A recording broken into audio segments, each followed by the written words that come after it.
مسیحا سمجھتے رہے، لیکن آج جب بیٹی کے مان سمان کی بات آئی تو انہوں نے اپنا چہرہ پھیر لیا. کوئی اس پر رسپانس نہیں دیا کہ انہیں کیا کہنا چاہیے. اگر ایک جملہ ان کی زبان سے بیٹیوں کی عزت کے بارے میں نکل جاتا، وہ بیٹی کسی کی بھی ہو، تو ہمارے لیے بڑا سکون کا موقع ہوتا، لیکن ایسا نہیں ہوا. مذہب اسلام نے مسلمانوں کو کبھی بھی لڑنے کا، فساد کا کبھی کوئی حکم نہیں دیا. ہمارے مذہب نے ہمیں محبت سکھائی ہے، ہمیں صبر سکھایا ہے، اخلاق سکھایا ہے، اور ہم نے کبھی بھی بھیلواڑہ کی سرزمین پر اتنے زمانے میں کوئی بھی اس طرح کی پہل نہیں کی کہ ہمارے شہر کے لیے، ہمارے علاقے کے لیے، سسٹم کے لیے یا پرشاسن کے لیے کوئی بھی دشواری ہو. اور نہ ہی آج کی تاریخ میں ہمارا یہ مدعا ہے.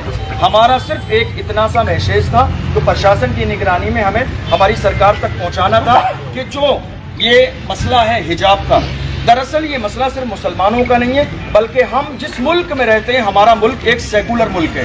اور جب سیکولر ملک ہے تو ہمارے ہندوستان کے قانون کے مطابق، ہمارے آئین کے مطابق یہاں کے رہنے والے تمام لوگوں کو اپنی مذہبی آزادی حاصل ہے کہ اگر ان کا دھرم، ان کا مذہب انہیں پردے کا حکم دیتا ہے تو وہ کر سکتے ہیں، اس میں کوئی دقت والی بات نہیں ہے. لہٰذا جب ہمارا ملک کا جو قانون ہے، ہمارے جو ملک کا آئین ہے، اگر وہ اجازت دیتا ہے تو اس میں مجھے لگتا ہے کہ کوئی دشواری والی بات نہیں ہے، کوئی بھی اس طرح کی بات نہ کی جائے.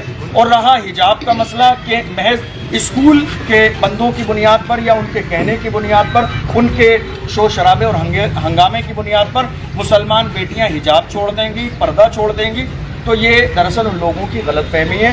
الحمدللہ ہماری بیٹیاں ہمیشہ سے حجاب کرتی آئی ہیں، آج بھی کر رہی ہیں، اور انشاءاللہ جب تک زندہ ہیں وہ حجاب کریں گی. پردہ ہمیشہ سے لگایا. پردہ کوئی ایسی چیز نہیں ہے کہ کوئی نئی چیزیں آتی. آپ دیکھ لیجیے، آپ سب سمجھدار ہیں، جانتے ہیں. مجھے لگتا ہے میری نالج کے مطابق ہمارے اس ملک میں ہر سماج کے اندر لوگ، ہماری مائیں اور بہنیں پردہ کرتی ہیں، چاہے وہ ہندو سماج ہو، سکھ سماج ہو، یا اس کے علاوہ کوئی بھی سماج ہو، دلت سماج ہو، آدیواسی سماج ہو، سب دیکھ لیجیے پردہ تمام ہماری ماں اور بہنیں کرتی ہیں، گاؤں میں، دیہات میں، قصبوں میں.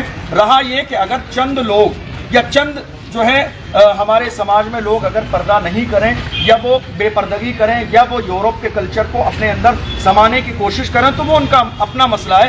لیکن رہا مسئلہ یہ کہ اس کو بین کرنے کی کوشش کرنا یا حجاب کو چھیننے کی کوشش کرنا یا یہ میسیج دینا کہ صاحب اسکول میں آپ کو پڑھنے کا موقع تبھی دیا جائے گا، دراصل یہ ہمارے ہندوستان کے سنویدھان کے خلاف ہے.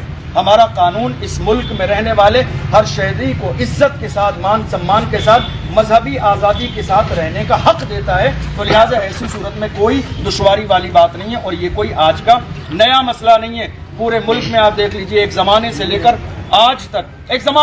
آج تک یہ ہوا ہے کہ لوگ جو ہے پردہ کرتے آئے ہیں، ہماری ماں اور بہنیں پردہ کرتی آئی ہیں. کوئی آج کا نیا مسئلہ اور یہ مدعا نہیں ہے. تو اسی لیے ہمارا جو آج کا یہ ایک چھوٹا سا پروگرام ہے، اس کا مقصد صرف یہ ہے کہ ہم اپنے پرشاسن کے ذریعے یہاں راجستھان کی سرکار تک ایک میسیج پہنچائیں اور ہمارے ہندوستان کی گورنمنٹ تک یہ میسیج پہنچانے کی کوشش کریں کہ اس مسئلے پر بہت سنجیدگی سے آپ غور کریں، بہت سنجیدگی سے آپ سوچیں اور سمجھیں.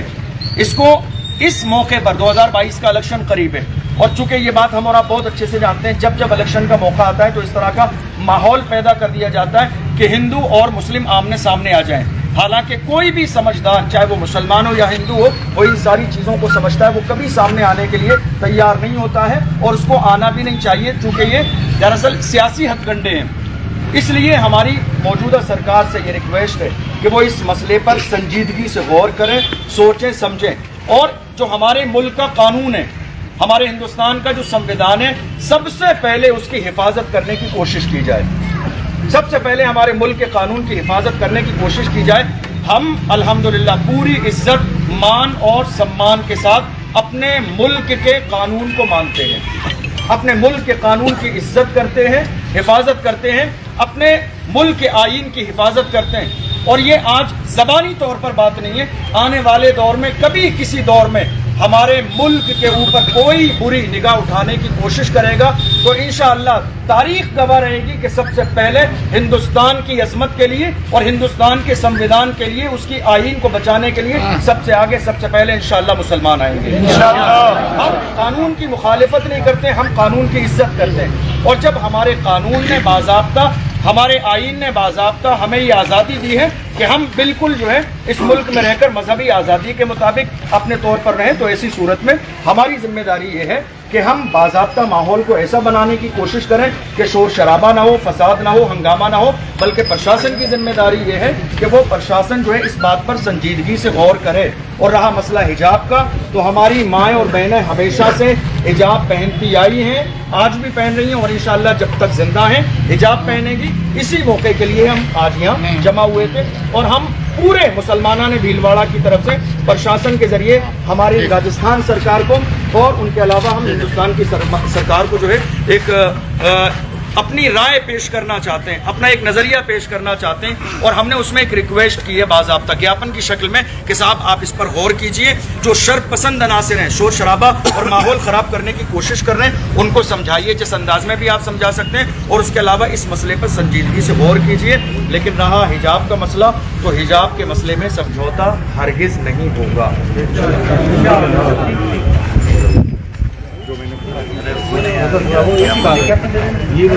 یہ ہمارے جو ہے 2 گیاپن ہیں, اس میں ایک راجستھان سرکار کے لیے ہے اور ایک ہمارے جو ہے راشٹرپتی کے لیے ہے. تو یہ دونوں گیاپن ہم جو ہے سر کو دے رہے ہیں, اور ہماری یہ گزارش ہے کہ جلد سے جلد یہ وہاں پہنچایا جائے تاکہ جو کرناٹک کا مسئلہ ہے اس پر بہت تیزی کے ساتھ کنٹرول کیا جا سکے. کرناٹک سے جو نکلنے کا کوشش ہو رہی ہے اس مدعے کی کہ یہ کرناٹک سے نکلے, جلد سے جلد اس پر کارروائی ہونا چاہیے تاکہ ہمارے ملک میں اس طرح کی فضا بالکل خراب نہ ہو.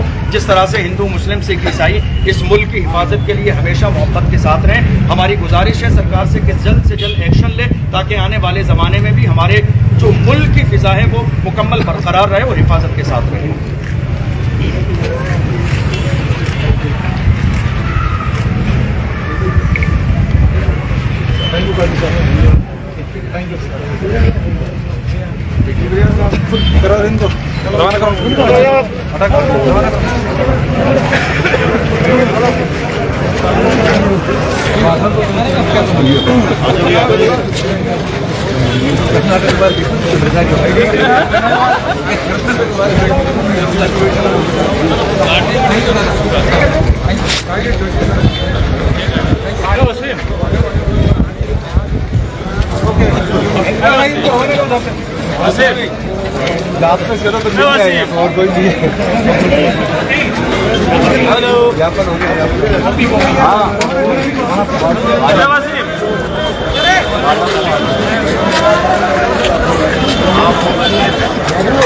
ہاں